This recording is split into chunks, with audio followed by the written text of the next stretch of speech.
mand, bla bla, du ved, og her kommer den første dude, og det er Kaiser.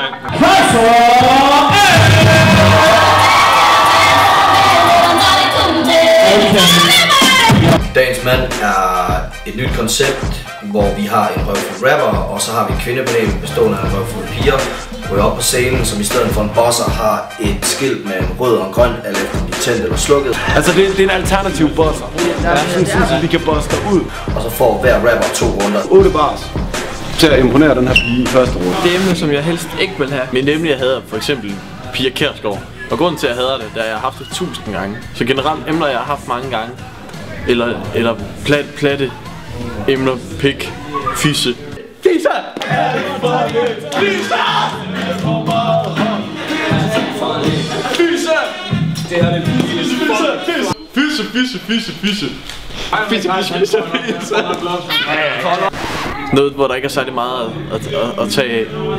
Dem kan jeg ikke lide. For eksempel, hvis jeg siger, at sort folk er funky, så vil der altid stå nogen nede i crowden, som misforstår det, og så vil de bare have på mig resten af aftenen, og have nedtur over det. Så det er træls, fordi de emner, der kommer man altid til sår af et eller andet.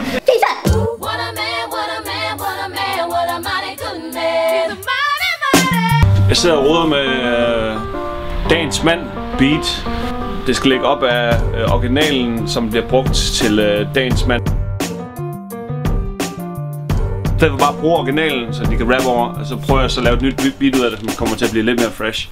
Det er sådan, hvad vi har gjort, eller hvad jeg har gjort med de andre ting også. Sådan noget som En dag tilbage og sådan noget, har jeg lavet et beat ud af Nick og Jays beat og sådan nogle ting. Det er lidt en spøjs måde at arbejde på, men det er en god griner, og det kan godt komme nogle sjove ting ud af det. Jeg spørger bare, om jeg kan se de tændte, og hvis du skulle på date med Andreas, hvad vil du så gerne vide op, om inden du på date? Okay. Det ville være en monstergod idé, det mindste kan jeg sige, for jeg er fra LMV. Ved du hvad, det kommer til at ske, det er ud at se.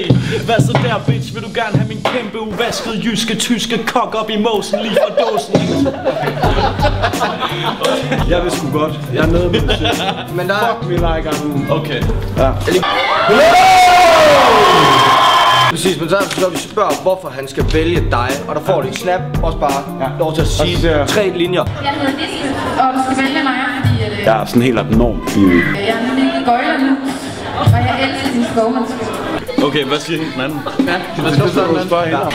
Jeg synes, du er rigtig sød.